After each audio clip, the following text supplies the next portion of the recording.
Hello everyone. I'm going to demonstrate how I teach knot tying to my students. So I'm going to use embroidery floss just because it's larger.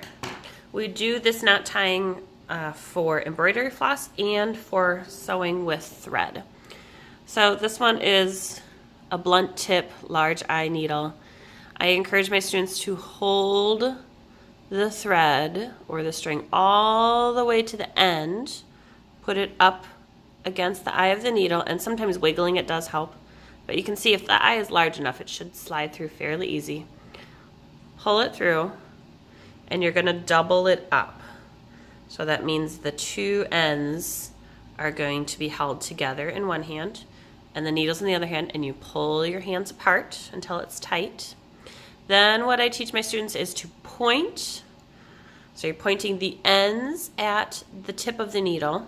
You're going to stack, meaning take the ends and stack them over the eye of the needle, and pinch.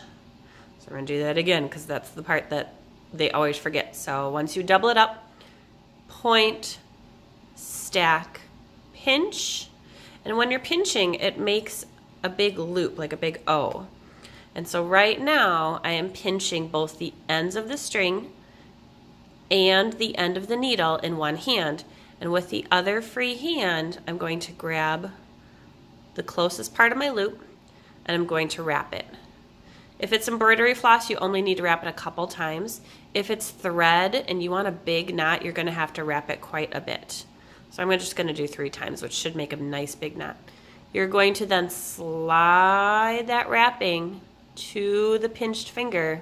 So now this hand's free again, and this hand's just going to pull the needle while this hand is pulling all of the string, and I'm continuing to pull my needle away until it makes a knot. And then here it stopped in a knot. Okay, and what I tell these kids is it's not always the prettiest knot, but it does its job. It's going to stop your string from poking through. So I hope that was helpful to you. I have 3rd, 4th, and 5th graders who do this skill on their own, and I have done it with as young as 2nd grade in the past. It helps and saves a ton of time when the kids tie their own knots.